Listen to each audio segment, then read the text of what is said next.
Hi folks, welcome to the Prepared Homestead. This is Travis. Thank you all for stopping by to watch. A little warm today, so I thought I'd come down here and just kind of cool off for a few seconds in this creek. It's kind of nice. It's not terribly bad today, actually. We're pretty normal temperatures for this time of June, but we're getting ready to get really hot. There's a heat wave coming through, all kinds of warnings. We're going to see 101, 102 degree temperatures. And as always around here in the summertime, a good bit of humidity with that. I know that some of you are saying, oh, we've already had that kind of temperatures here. It's been, yes, I've been to those places and it gets much hotter. But for around here, triple digits in June is highly, highly, highly unusual. We see that maybe at the end of July and into August, but this is a lot, and it's really dry here too. It is that our grass around the house is probably more brown looking right now than it was all last year throughout the whole summer, and we were under worse conditions when it comes to kind of drought. I think it has a lot to do with not just the lack of rain. And I'm no scientist, so don't jump on me and say that I'm being unscientific, because I know that I am. I have nothing really serious to back this up. I think it's more to do with the actual radiation coming from the sun. I think it's more intense. I can feel it on my skin when I'm outside, even on days that it's pretty cool out. The skin, it just tingles much more in the sun. I think that is what it has to do with. But that's just my opinion. They are saying, though, that after we get through this heat wave, that they're predicting about a week of potential good rain chances. So really hoping and praying to see that, because we could certainly use the rain around here. I just thought I would tell you that. I'm working on a Bible study for tonight. We do one every couple of weeks, and so I'm working on a Bible study and talking about anger, talking about how anger isn't necessarily a bad thing. We just need to learn how to control it. The Bible talks about anger, and it doesn't ever say that anger is bad. It doesn't ever say to be angry. It just talks about how we should control our anger. And of course, the Bible study tonight's going to go off into more of a spiritual context of that.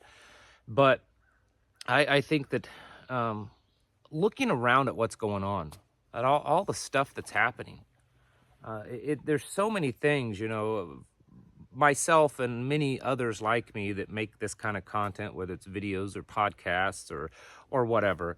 You know, we focus on this thing over here one day and this thing over here one day, and then the next day is this. And so we're bouncing around because there's stuff in the news. There's stuff we want to talk to you about getting prepared for, or ways, you know, specific skills that you can develop, showing you things, teaching you things, all that kind of stuff. But when you really stop for just a moment, you know, pause, take a breath, kind of get yourself, you know, squared away because you've been so overwhelmed with all the high intense, you know, stressful things in the news, you notice that there's just a lot of stuff going on. I mean, you know, they're putting chemicals in our food left and right. They have for a long time, but it's getting worse. I mean, you know, they're talking about this kind of stuff being put in the things that you put in your mouth. They're just this past week, the FDA, they approved fully, completely lab-created synthetic meat on the open market. So be careful, because if you go out to a restaurant and you order chicken, or you get chicken nuggets or some kind of chicken patty, that's probably how it'll come. It could very well be synthetic, completely unnatural, lab-created food. They've put stuff in the water. They put it in the air. They put it all over. You remember years ago, it was a joke. I think there's been all kinds of memes from it and everything, when Alex Jones was all ranting and raving and rah, you know what he does. And he's like, they put the stuff in that makes the frogs gay. It made the frogs gay, and that's what they're putting in kids' juice. And everyone laughed at him and thought he was a complete lunatic. only for a couple of years later to find out that that's in fact true. I mean, in these juice packets, the liners in them, the chemical that they put in the liner, it's the same chemical that tested in frogs, that it turned men, male frogs into girl frogs. And there's just so much that they tell us it's okay to take, it's okay for you, it's good. Makes you wonder about the feminized men that's just all over the country, and all the children and the youth that are confused about everything, and the fact that mental illness just seems to be everywhere. It's spreading like crazy.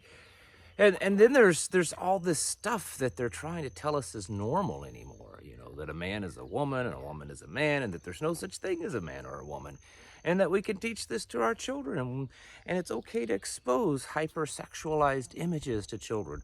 It's insanity. The next thing that's going to be, out there, which they're already pushing, just mark my word, it's going to be sexual relationships with animals, and okay in sexual relationships with children. It's already out there. It's just not quite normalized yet. And then we shift gears and we look at other things like money systems, completely destroying it. It doesn't take anyone with any too much level of intelligence to figure out that they're trying to really destroy money systems, this vast transfer of wealth. The wealthy is just getting and wealthier. They're consuming and hoarding up all the wealth. Then they're going to give you some digital stuff that they're going to tell you it's good, it's okay, it's solid, it's safe and secure, but it'll just control your life even more so. And along with that, there's going to be all kinds of technology. The technology now that can actually read your brain waves. Did you know that? There's technology that they can hook your brain up to this computer, and it's capable of understanding and knowing your thoughts. Your thoughts aren't even going to be your own anymore. In fact, they're already putting that technology into earbuds, the things that you listen to music on. It'll be able to read your brain waves and know what you're thinking. AI is going to be everywhere, and it's going to be all seeing and all controlling eye. And then on top of that, there's all these wars that just seem to be, everyone on the planet seems to just want to go to war with each other.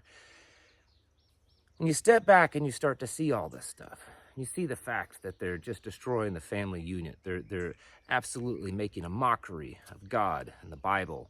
Any perversion of every kind of teaching that Yeshua ever taught.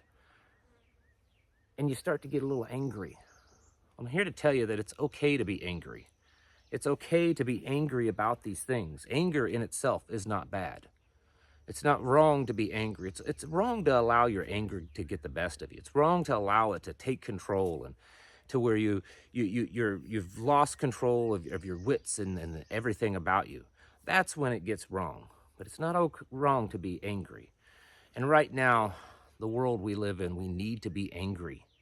We need to be upset. We need to be done with this. We need to have had enough. We should have been to that point a long time ago as a society. If at a long time ago we had said, we're enough of all this wickedness. We've had enough of all of this disgusting stuff that you're trying to push down our throats. If we'd said that a long time ago, we may not be at this point right now. But we are. We are at this point. And we have to live in it. And we have to deal with it. And some of you are going to deal with it in different ways. My opinion, my family, the community I'm in, we're not having anything to do with it.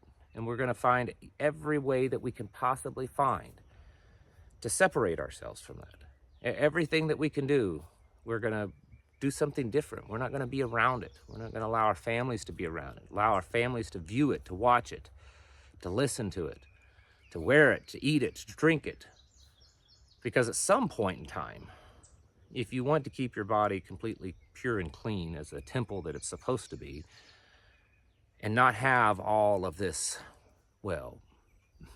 bad things in it, this disgusting lab-created abomination of food, you're going to have to grow your own. You're going to have to find others that grow it, and you're going to have to barter and trade with them, because everything, it's going to be filled in everything. You're gonna have to find different ways to buy those things, or to trade and other types of alternative currencies, because the only currency is going to be allowed is going to be that digital stuff. You're going to have to find other ways to communicate, because all communications are going to be completely controlled and monitored. You're probably not going to be able to use much technology, because all of that's going to be controlled and monitored. We're going to have to find other ways. And hopefully through our anger, through the anger that we have by seeing our world, our country, our society, the culture, the family, God, the Bible, everything, seeing it completely destroyed and mocked and laughed at and being done on purpose, overtly.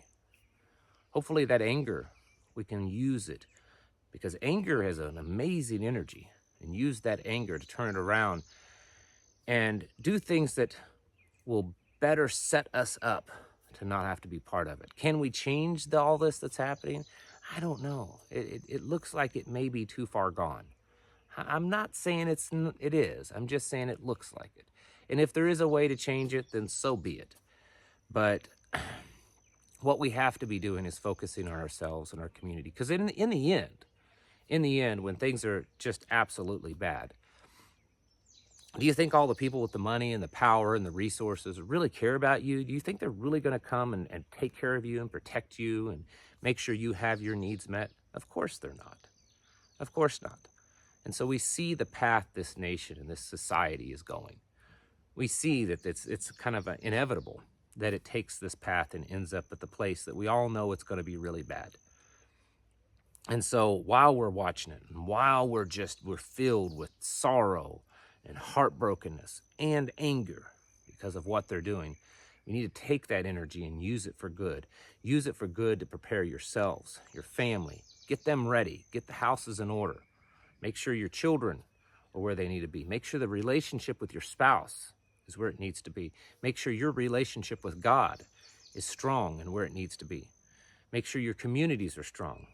Make sure they're capable of riding out this horrible storm that is upon us, because it's going to get bad and it's going to put us to the test, every one of us. And there's going to be times where we might think the only way to truly survive is just to give in and eat their food, give in and take their digital currency, give in and send their children off to their schools, because that's what temptation is.